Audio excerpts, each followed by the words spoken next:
where we can now see him, and also Bill Carroll. Good afternoon. Good to see you both. And Curtis, you're there. You're muted, but I see you. Sounds good. Anyway, the agenda, as you know, has one major item on it to review and discuss the task force resource materials. And I think Mr. DeGroot is going to take us through that. Hopefully, those of you that got the agenda in advance and Jim's email were able to at least take a peek at the RTA website to see how that looks. And I think Jim's going to take us through it anyway, just to make sure we can all get into it. You bet. I'm going to be, I'm going to go through painfully slowly, so even I could follow it. So at any rate, what I'd like to do is I'm going to go ahead and share my screen and show you how we've got this laid out, how you can easily find this material in the future. We have put everything in a particular fashion so that it's researchable, and I'll show you how to research it. So with that, Crystal, I'm going to share my screen. So let me put it up here. And there we go. All right, let's see. Can you all see my screen here? Yes. Okay, splendid. Okay, this is the RTA homepage. So if you go up to the rtamobility.com address, type that in, you land on this page. This is the home screen. There's a number of ways you can find stuff on our website. One way to do it would be to go down to the bottom here, and we've got publications. Now this is a fairly basic list of materials, some of which you're going to be, is in this listing of material that I sent you. But this is a different way to research it. But if you click on this, you'll come to our publications and documents page, where you can scroll down to the bottom and you can find basic administrative documents. So you can find the original 2006 RTA administrative code. You can also find the RTA policies, objectives, and procedures that were last updated in 2014. And many of you were on the committee when you did that. Just for clarification, this page is the same link that you put in the agenda for us, correct? I probably gave you a more detailed page. I'm starting out at what you could easily navigate to if you just put into your browser rtamobility.com. Got it. So thanks.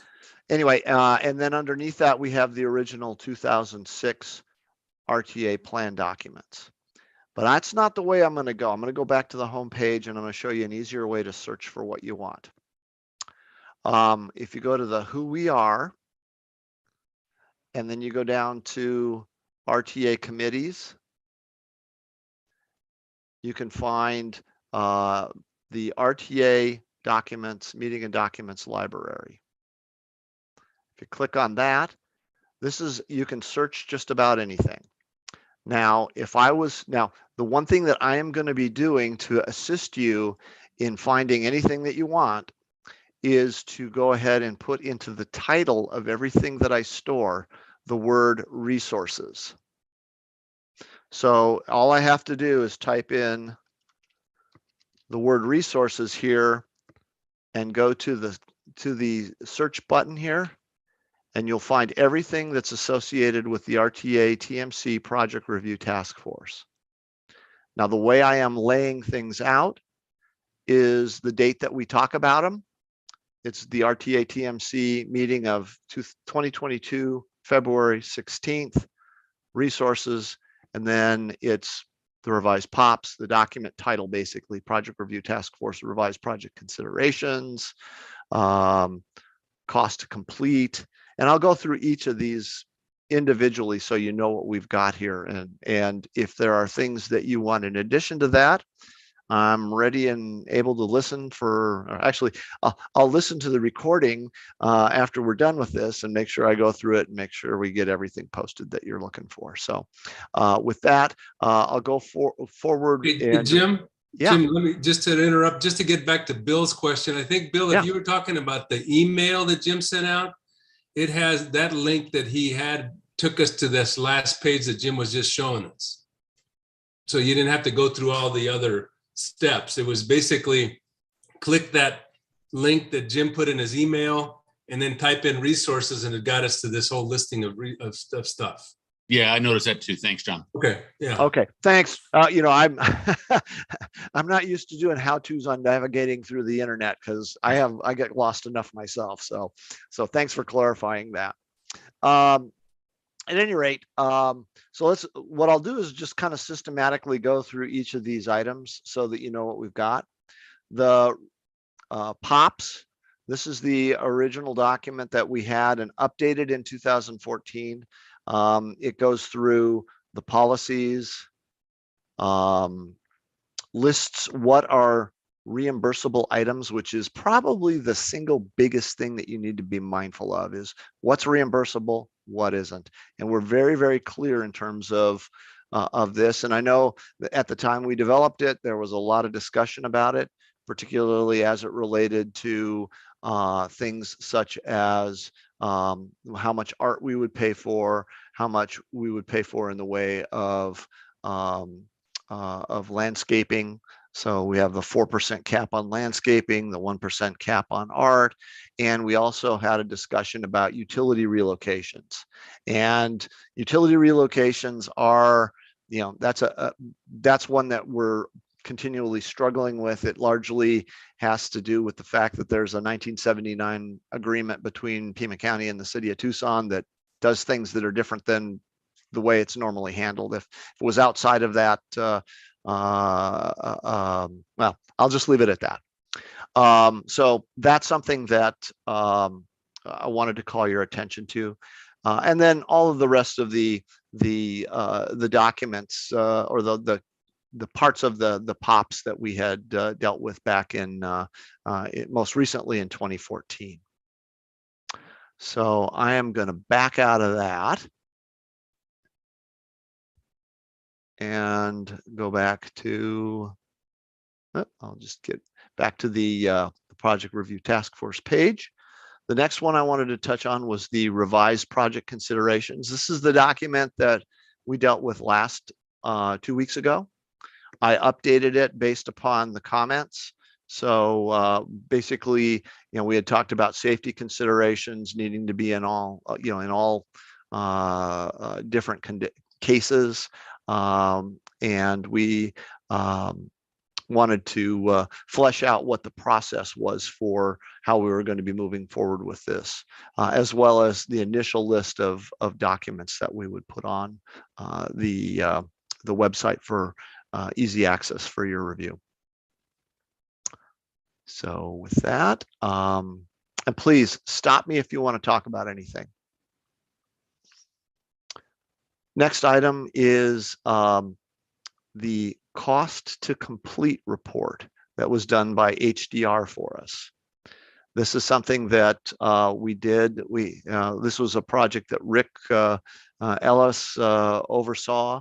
It was part of the RMAP effort that was done back in 2019 when we were doing the regional mobility and accessibility plan. That's the lookout to 2045. What is it that we think we need? Well, one of the things that we had to consider was, where do we think these projects that we've got in plan, are we going to need to look at additional funding for them? And this is the first glimpse at that. And it was done without a whole lot of input from the local jurisdictions. It was looking at it from an outsider's point of view at what was necessary. And we look at basically all of the remaining RTA projects, look at the cost estimates from 2005, look at the 2009 unit price cost estimates, and develop a more detailed estimate based upon the prior quantities, looking at each of the remaining RTA projects. And they go through this. I'm not sure how they came up with the numbering here, because you would normally think RTA 1 would be at the top of the page, and everything else seems to be going until you get down to here, going through. Oh, I see. It's category 1 and category 2. Not sure what that is, but all of this information is contained in the table of contents, and you can go through each of the individual cost estimates through here. Jim, to add one thing, we did as a courtesy circle back to the jurisdictions. So you are correct. It was done as an independent effort, but we did kind of a, hey, this is what we came up with, and here's how we landed. And if we had to make some gross assumptions, like we're going to use this document as our basis of the 15%, yes, Marana's okay with that, or whatever else. So sources of information, we made sure that they were buying into. And then the final part, they did get a chance to say, do we accept that those numbers serve for our map purposes? And Jim's very specific to that, and that's correct, that was a necessary caveat, that was how it was encompassed. So I just wanted to kind of add that extra bit of clarification in there. Thanks. I appreciate that, Rick. And one of the things that is an aligned effort, not as a part of what you're looking at immediately, but one of the things that we are also looking at is this broader cost to complete question that the RTA board is talking about. And we had formed a done basically a gap analysis, look at what we think the project costs are and compare it to the revenues that we have already committed through the TIP and the revenues that we reasonably think might be forthcoming that are not currently programmed. So that is the gap analysis, or the cost to complete analysis that we've been doing. And many of the costs that we had used, at least as a starting point, were those that were generated from this particular report. Yeah, Jim, this is Bob. And Rick, this is a very informative report. I really like the way because I've gone through and just pulled down First Avenue just to get a sense of the comparison of the gap. So it was really informative. Mm-hmm. Yeah, Nice. and I'll tell you, it's the outsider view. If you look at the numbers that we're carrying on our current cost to complete that we've been presenting to the board, for First Avenue, we're using this data. We know that for First Avenue, the city feels that it could come in at a lower cost, both in the 4-lane and the 6-lane condition. So I think they're looking at a number in the $90 million range, whereas we're showing 138, I think, for the 6-lane version of First Avenue. To add to what Jim's saying, it's critical to note dates. That's why we are so adamant about putting dates and timeframes associated with this. This was prepared in late 2019 and adopted and accepted at that time and finalized. So when folks talk about, well, the current gap analysis doesn't include, it may not. We have more recent information, or we may not. So that's kind of one of those key things, is points of reference are especially critical as you hear some of these things talked about. We tried to pull from approved documents where possible, or approved estimates that have been updated on that, if that helps. Okay, well then with that, unless there are questions about this, I'm going to go to the next one. The next one is the adopted RTP adopted project list. Now this, I know one of the things that, actually we should have the RTP in here somewhere. I don't know why it's not ahead of this in the listing, but yeah, the RTP. Thank you. The RTP. This is the transportation plan. It was that we had done initially prior to the RTA vote, and then we updated it immediately following the RTA. So this is, this plan is informative in that it gives you an idea of what the baseline conditions were, or the future conditions that we were anticipating through the life of the current RTA plan. So, the current RTA plan has a sunset in 2026. This was the 2030 plan, so that was the horizon year. We always look a little further than 20 years out when we're doing these plans. And so this is kind of the window into what we were thinking at the time. Some of you, or actually I think all of you were here at the time, but this is a refresher of what we were thinking then. So and it also includes with it language about or estimates on population, what the impact were, what we were looking at in terms of the baseline conditions and so forth.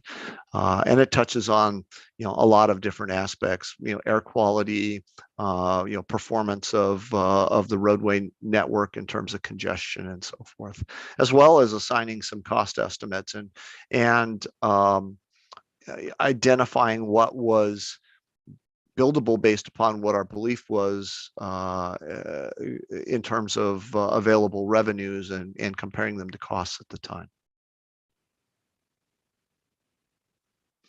So with that was a project list that was a part of it, and you can see what we were thinking in terms of the various. And this we're starting lands on aviation, but if we were to go further through the, and I'm sorry if I'm making people sick with me scrolling through this so quickly, but roadway projects, for instance, I believe these are ordered alphabetically. So we've got various different projects, Aho Way from I-19 to 6th, Adonis Road up in Marana. So we've got a variety of different projects that were listed. All of them, if we believed we had funding for them, we put them in the plan. If we did not believe that we could reasonably fund them, they were put into reserve. And there's another reserve list that we have associated with that.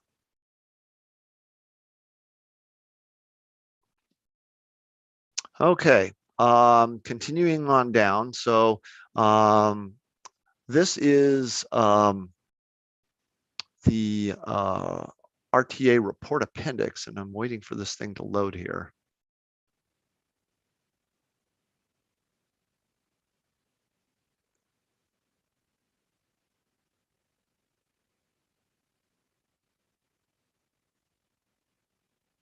Oh, the reason that what this is the line drawings. This is why it's taking so long to load, because it's about 370 megabytes. This is basically the companion to our cost estimate that was done. It was done by URS in 2005. We actually had two cost estimates done during the run up to the election. We had one that was done by HDR that was looking at it from a very high level. And then we actually commissioned a second study to verify things. This was done by URS. And what they did as a part of this was they actually did line drawings of every single project. So here we go. So we have line drawings of what we believed we were going to build for each of the projects. And you can go to, well, let's take, for example, one that is notable. Let's look at McGee from La Cañada to, or from Thornydale to La Cañada. That's project 18 in this list. If we were to go down to that, I think it's about midway here. This is, here we go. Landed in about the right spot here, I think. This is, actually, this is La Cholla Boulevard. Need to go a little further down.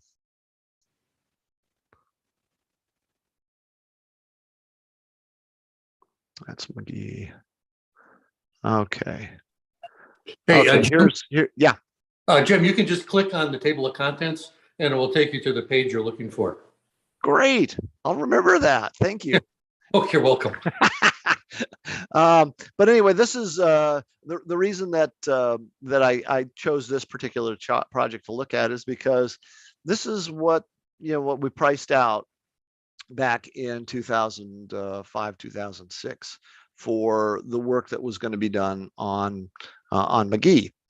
It didn't end up getting built to look like this. In fact, one of the things that in fact, we're having a conversation with the audit team as to why projects cost more than than we thought back in 2006. And this is a project that I think bears looking at, because we ended up with something that had a very different intersection configuration.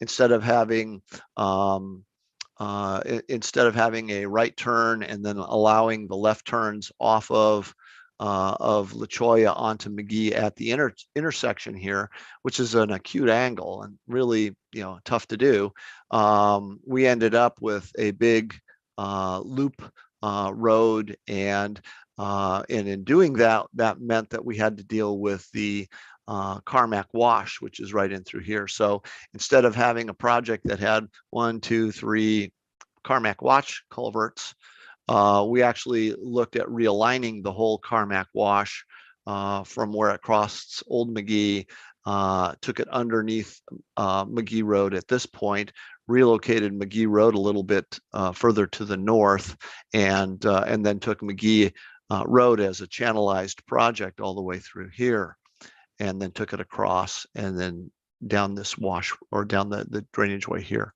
So, but this is the reason I just wanted to show you, what level of detail was being looked at the time that they were putting together the cost estimates back in 2005.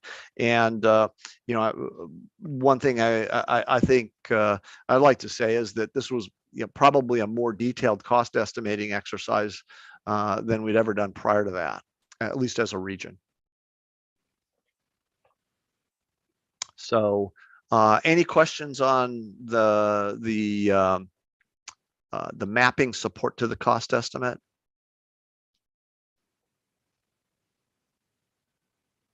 Seeing none, I will move on to close this and go back to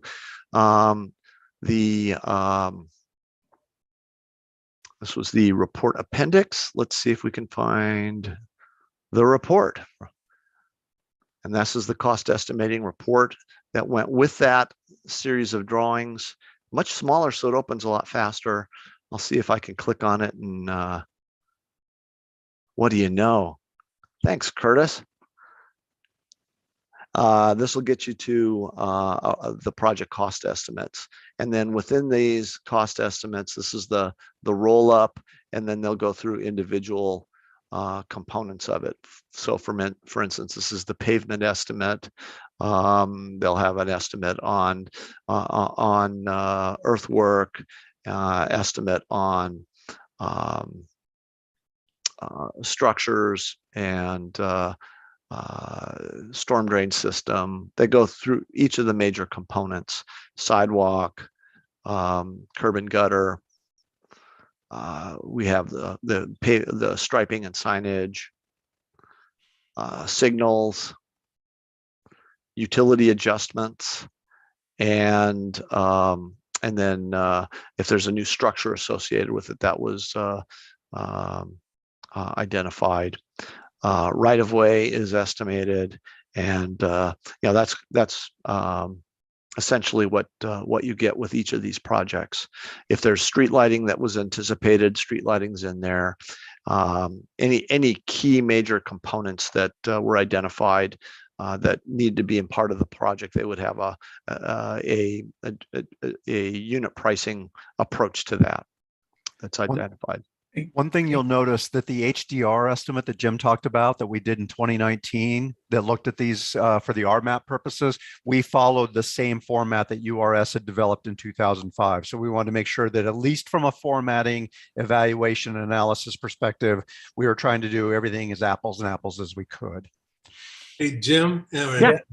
Rick, I'm trying to follow on the project review task force listing, and I noticed that we had the appendix first, and then there was a traffic volume and forecast item after that before we get to the report. Just to be clear, the report and the appendix are linked, really.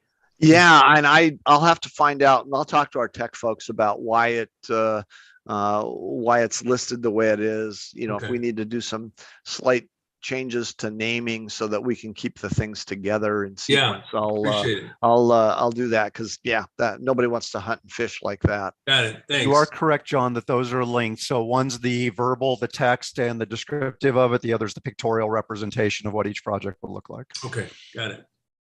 Hey, Jim, Okay. if I could just mention there, I think that report from October 05 was in the cost to complete report. I think it was listed there by HDR in 2019. Oh, okay. Bob, I that's that just wanted to make sure that was they just carried it over, but it looks like they did. And Bob, that's correct. We used that as a starting point on that because we knew, and I don't have my notes in front of me as the exact iterations, but part of it was they'd identified in the 2005, there were a couple mathematical formula things need to be corrected. Then before we wanted to get into the adjustments to modernize to 2019. So you are correct that there was a carryover from the 05 URS report that was the basis of the 2019 HDR effort. Okay. Yeah, and one other little fine point that that you'll probably hear people talking about with respect to what's in the 2006 ballot amount and what's in the cost estimate here, they do deviate a little bit. The RTA Technical Management Committee at the time decided that they felt that some of the soft cost factors were higher than they should be. So there was an across the board adjustment that I have it documented and explained in the RTA records. If you're interested, I can get that for you. But it largely had to do with adjusting soft cost percentages. Since you mentioned it, I am going to go back to the project or the item that I skipped over. And thanks for calling that out. This is something that I know our co-chairs asked me about, and I went ahead and had our technical team do this, basically looking at traffic volume comparisons that were coming out of our modeling shop. And so what I did was I looked at, or asked them to give me segment by segment traffic estimates, look at the most recent count, look at what the 2030 RTP thought the 2030 volumes would be, and what the RMAP 2045 RMAP was projecting for the same street sections or segments. In general, the RMAP numbers are higher than what we're currently experiencing. There may be an exception. I think I'm trying to see which one it was. I know that there was the north piece of First Avenue. Our latest count is 12,500, and the 2045 count is actually lower than that. So that's something that probably bears some looking into. The count was most recently done in 2021. All of these counts are either immediately pre-pandemic or slightly into the pandemic period. So that's something that I would take under consideration when we're looking at things. But interestingly, on the First Avenue River to Grant project, the highest traffic volumes are on the most northern end currently, and the 2045 RMAP suggests that the further south you go, more likely the traffic volumes go up, at least to the Fort Lola Prince area. That's really where the highest volumes are predicted to be. So just something to consider. In terms of population, as you know, I know I've said to the board and to others in the past, the population forecasts that we used to base our original 2006 plan on, that 2030 horizon year, population is quite a bit higher than what we've actually realized, and even higher than we think we'll get by 2045. So if you were to look at a graph of our population over time, you'd see a deflection point at the Great Recession. And we've really flattened out since then.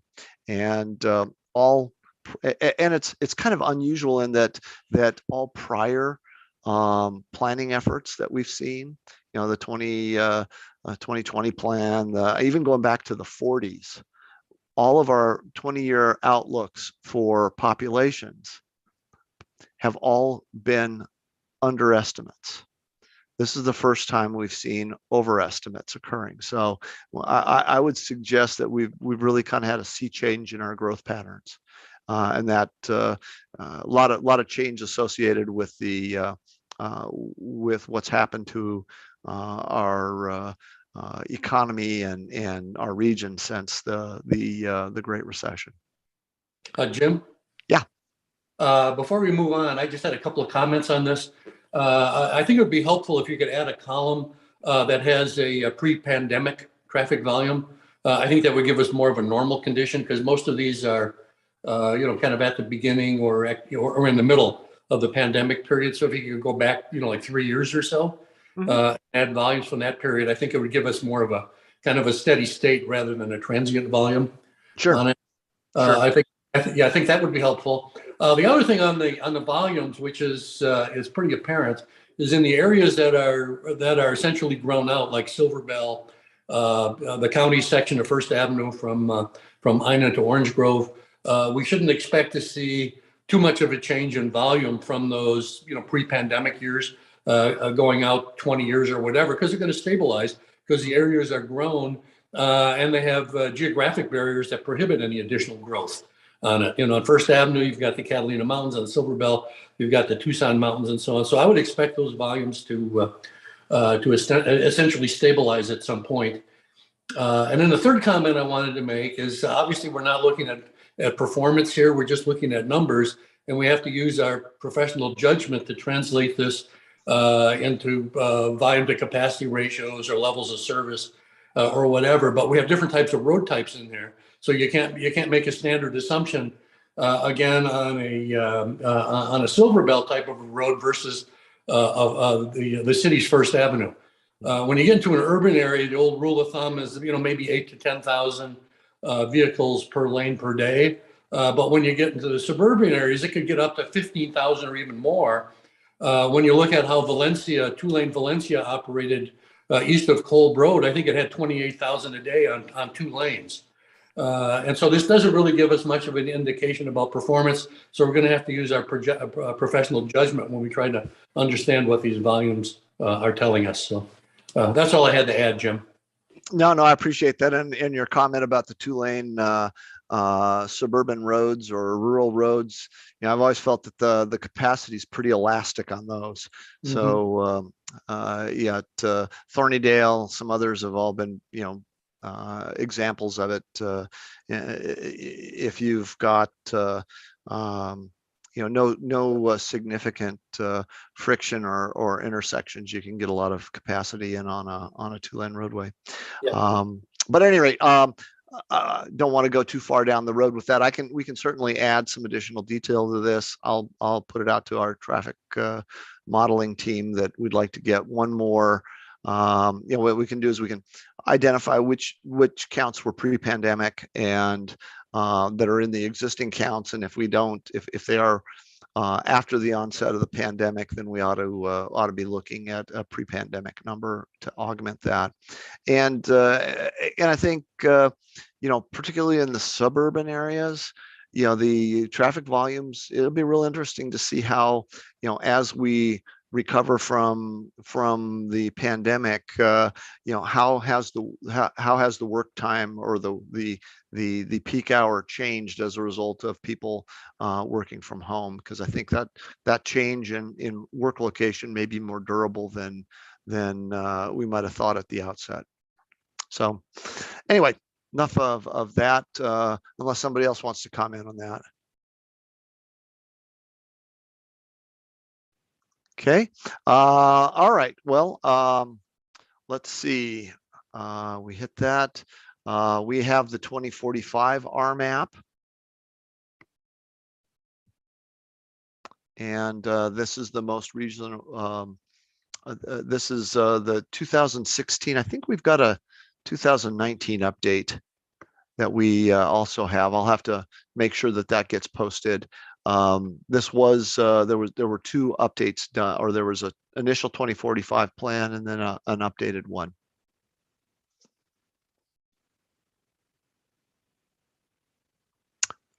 Let's see. The reserve project list to the 2030 plan. We don't need to go into that. Administrative code. This is something that I think it will be of a great deal of interest to you. This is a document that was adopted immediately following the successful election. And it was a compilation of about everything that we had at the time to document what we believe the voters voted on. It had documentation of the outreach efforts. It had a section on how the funding estimates were developed. It had a discussion why the sales tax was the preferred way to go, or TPT. How the cost estimates were developed. Had an expenditure plan talking about how we were going to be implementing the projects in the various phases. And then it went through each individual project, each of the RTA named projects. So it goes through to the Continental or the I-19 frontage road, which was the 35th of the roadway element projects. Then it skips to the transit element, talks a bit about what was intended there. That's element 4 in the plan. The safety element, which is element 2, which consists of intersection safety and capacity improvements, all the way down through to some further definition of what was intended with the elderly and pedestrian safety item, which is RTA 37. That's we got the elderly and pedestrian safety, and then safe routes to school were intended to both draw off RTA 37. Then we have the environmental and economic vitality section. Then we move into a discussion of the role of the CART and how it was to have a number of standing committees, one of which was the Public Corridor Planning Committee, and then there was another committee that was for basically looking at equity amongst the different projects from a improvement standpoint. You know, at the time, you may recall, there was a lot of concern about, you know, hey, we're investing, you know, we're putting the fancy improvements in the foothills, and we're doing pretty bare bones ones in Midtown. You know, that whole conversation was one that we wanted to address with a uniform mitigation subcommittee. So we had a couple of appeals to that early on, largely dealing with noise walls, but really not too much conversation about that, but or demand for those two subcommittees, but they do exist as standing committees of the RTA CART. Finally, we have the policies, objectives, and procedures, which we updated. I talked about that at the outset. We have within the appendices, we have some an MOU draft that is between RTA and PAG. RTA by statute is managed by PAG, so we have that document documented. We had the initial RTA board resolutions, one of which was largely focused on no diminishment of functionality. That was one of the key things. Also spoke to uniform treatment on the infrastructure and the public corridor planning process.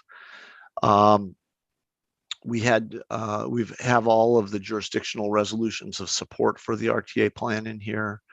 Then we have a section on the Arizona revised statutes, basically the Title 48 provisions that were in place at the time of the RTA plan adoption. There have been some changes since. That's another document that what I'm going to do is I'll go ahead and send you a PDF of that, each of you individually, as well as post it online. But that's something I think you'll want to have at hand, and it's not a terribly lengthy document. But we do look at a number of statutes that affect us.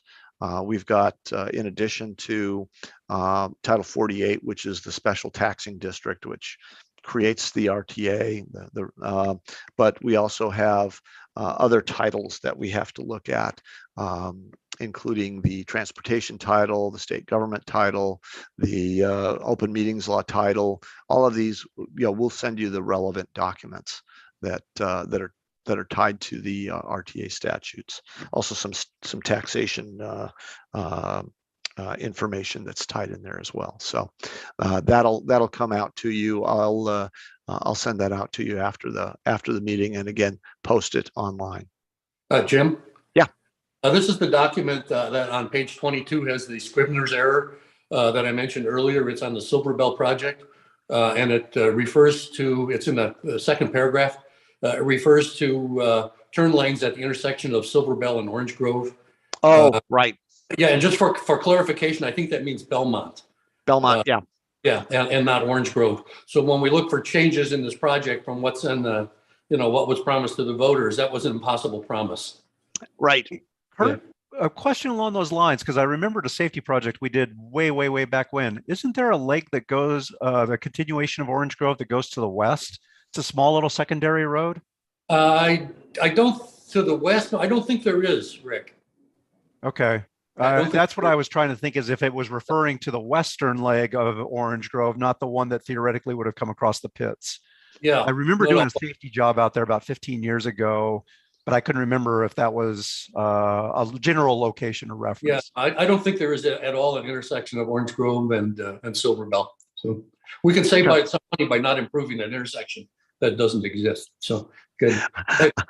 I'm sure it's documented in the DCR. Someplace. Yeah. The other comment I wanted to make was just to clarify that the RTA did indeed exist long before 2006, and the 2006 vote did not establish the RTA. It just established the funding for the RTA projects. I remember I used to kid Tom Swanson about having a two-sided business card with PAG on one side and RTA on the other, and he could, of course, legitimately do that after 2006. Okay, thanks. Yeah, no, the RTA as a board started functioning in 2004, although there's legislation that goes back to the 80s that enabled it to be established. Although I don't think, I think with the failures of the votes in the 80s, that the 86 and I want to say 90 votes, it never went anywhere. Okay. Any other questions on the administrative code? Hey, Jim. Yeah, this is one of the official documents, right? And correct. Appendix L, is that where the actual budget estimates were that got on the ballot? Appendix L would be that, where I saw some cost estimates. Appendix L basically shows the plan. It's a poor quality, but this is a very high level summary of the plan in terms of, and this is what was provided to the voters in the voter pamphlet. This is something that we continuously republish. We did have a Scrivener's error that we had to deal with on the Salrita Road project because it was kind of left hanging in space on one end of the project. I think if you look at the the Saurita Road, it says 4-lane country club.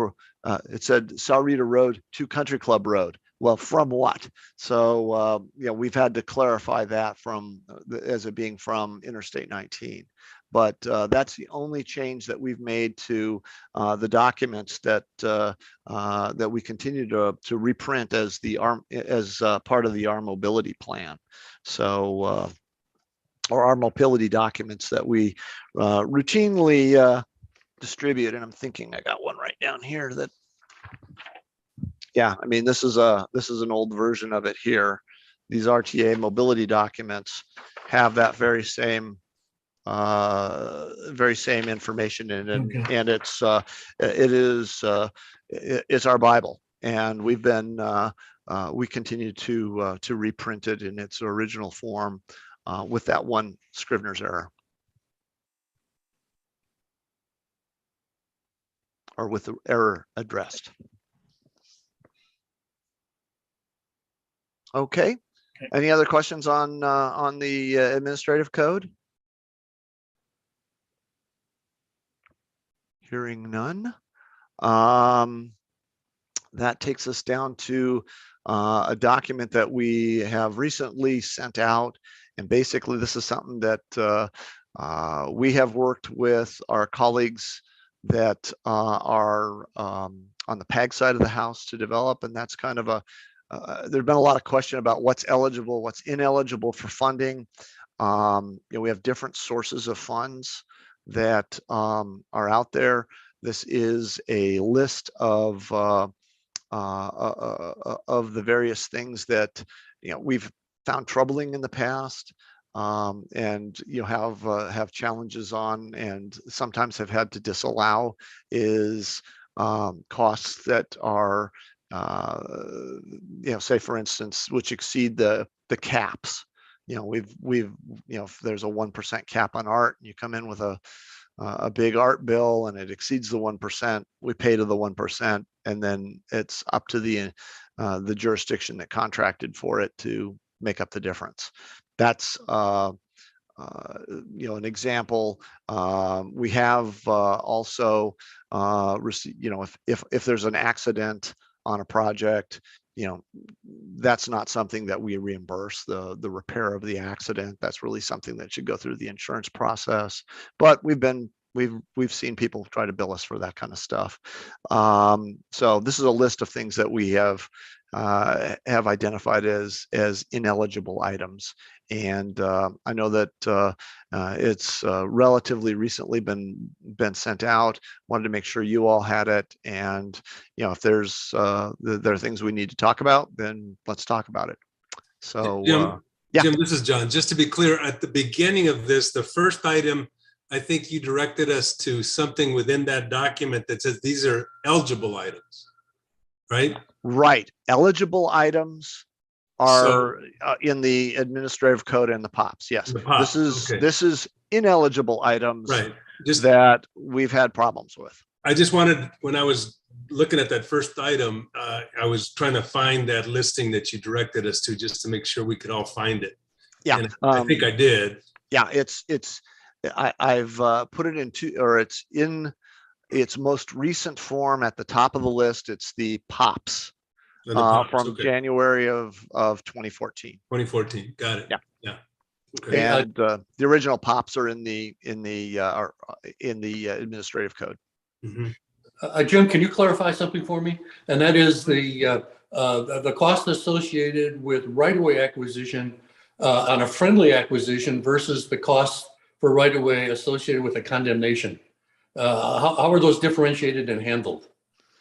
Well, generally, we don't get into the process. Generally, we're not involved in the right-of-way acquisition process. I think the only times that we've been involved in right-of-way acquisition have been associated with those projects that we've delivered. Mm-hmm. And so, if it goes through an eminent domain process, if the court decides that it's a certain amount, then that's what we live with.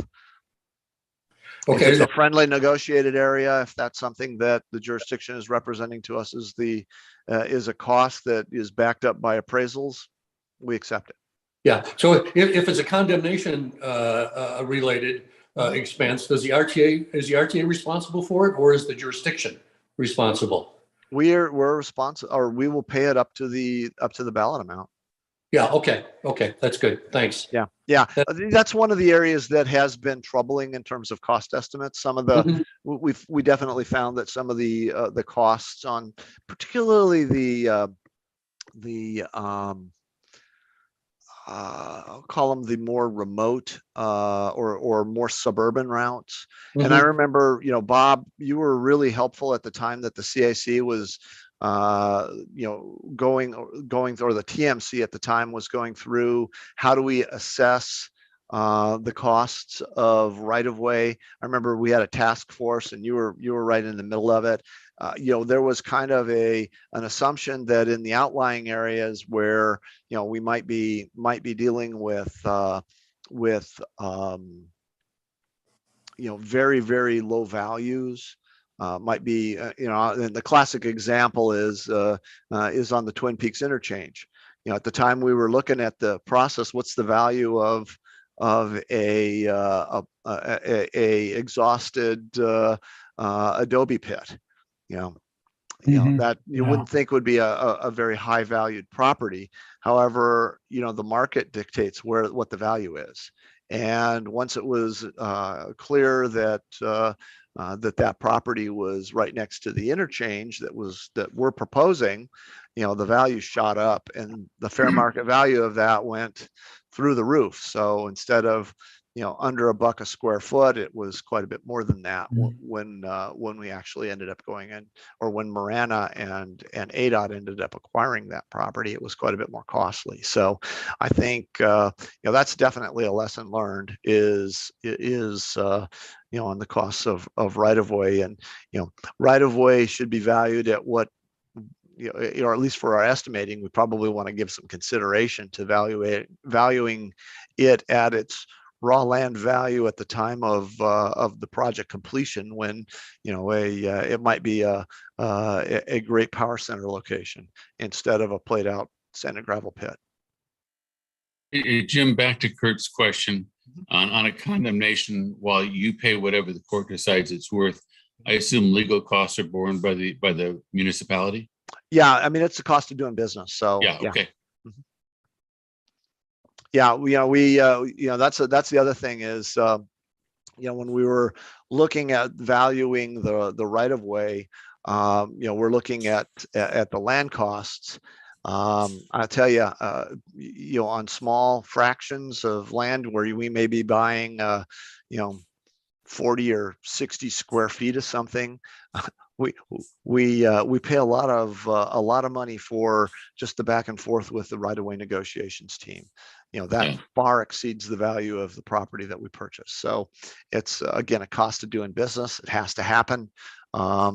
It is not proportionate to the size of the property.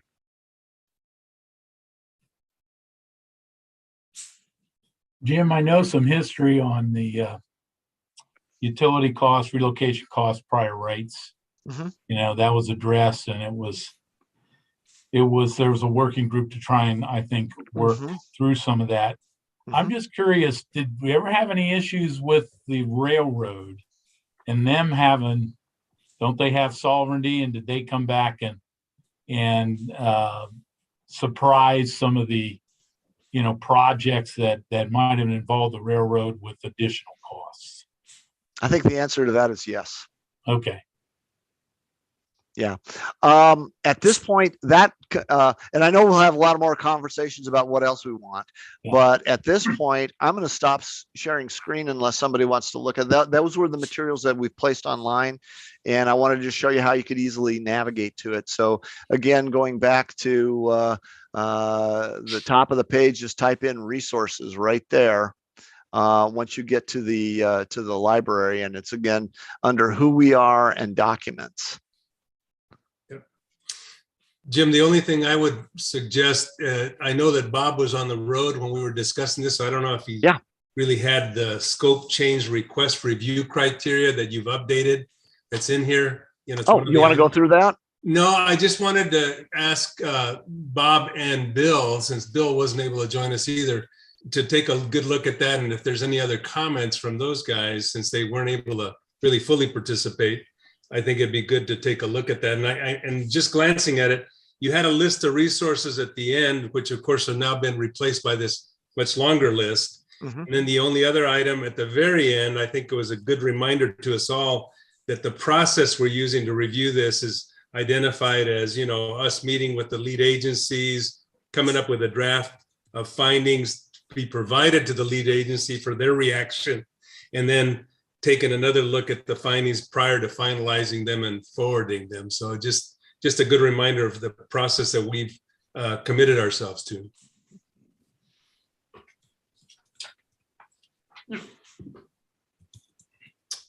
Beyond that, I know that you've had some contact with the city of Tucson. I think they'd like to have us get onto their project. So any updates on that, Jim?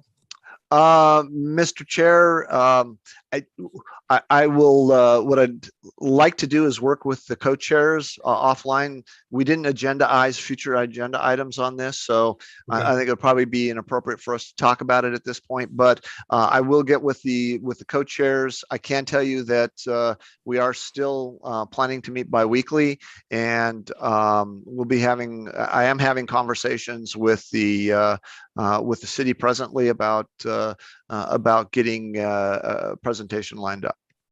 Okay. Jim? You got anything? Yeah, I was just wondering, Jim and Farhad, if you have a document someplace that says how the world has changed since 2006, affecting what we're doing. You know, how the economy has changed, travel patterns have changed, how things have slowed down and sped up and shifted. I'm just want, just to kind of give us the context of what changes have happened in in those 16 years. I think it'll help us as we're looking. I mean, some of these documents are just amazing. I mean, I see names of people who were so effective in getting the RTA adopted who've passed away. You know, there's legacy work here that we're reviewing again, and then of course there's new stuff as the 16 years later. So it'd be nice that there was something to bridge from back then to now. Yeah, that's an excellent point. And as Jim kind of touched on it, the RMAP was updated back in 2020. So that's the most recent adopted document that we have that reflects any change in population estimates, traffic, you name it, even cost estimates. So I would say we would start with that RMAP document, and then between 2020 and now, as you all know, some other changes due to the pandemic that's not reflected in the document, but we think we can potentially present that information to you just to get a point in time perspective on what the pandemic's impact was on traffic. We have that information we've presented to other committees. So I think that's important information to bring to you at some point. Yeah. But other than that, as you all know, some of these changes, we don't know if these are long-term changes or these are, potentially are going to have to rebound. So that's where we go back to your engineering judgment and your perspective on, what is the potential impact of an economic downturn, for example, and do we see that there's a long-term impact as a result of it? And those are good conversations to have, and be happy to bring some additional information to you. But as I said, RMAP was adopted back in fall of 2020. So that's the most recent document that we have. Yeah, I guess what I'm just looking for is, maybe there's some policy related presentation that you had for the regional council that talked about shifts in the evolution of growth here, just to kind of give us that sort of a context as well, because so much has happened since then. Obviously, the Great Recession happened, and that that was long enough ago. I think we probably have a pretty good understanding of its implications, and now we have a round of inflation that we're going through. So it's just dynamic. We tend to think of our forecasts as being static, and of course they aren't. Everything is revised every 5 years or so as well. So we just And as you know, Jim has presented on this before, and we've worked with our audit team to really be able to have a revenue projection that is not so rigid. So we have the range of revenues, and obviously we look at the most optimistic scenario versus the pessimistic scenario. So all that, we can bring it back to you and have that conversation. I think we feel comfortable with the most recent revenue projections that we have, and we can talk about that again as we start looking at the full package. And what we hope to accomplish with this task force is really to be able to close that funding needs analysis that we provided. We'll bring that back to you again. And the range at this point is roughly about $120 million on the upper end of that range. Mhm. So if we can identify roughly $120 million worth of potential cost savings or deferring projects to the next RTA, that really gets us a little bit closer to completing all the projects in the current plan, and then have that conversation with the board on how they want to revise or modify any projects for RTA next. Mhm. Okay, thanks. Good. Okay, any other comments or questions before we adjourn? Very good. Thank you very much. Wait, John, Yeah. before we adjourn, could I just implore people to set aside 2 to 4 hours to kind of look through this, because there really is a lot of information there, and it's a good solid 6-packs exercise to go through all of this. So it's going to take a while. Okay, sounds If you good. if you have any questions, if you run into something as you're reviewing the documents, if you have any questions, feel free to call us, and we'll be happy to walk you through it. Very good. Thank you very much. All right. Thank you. All set? Thank you.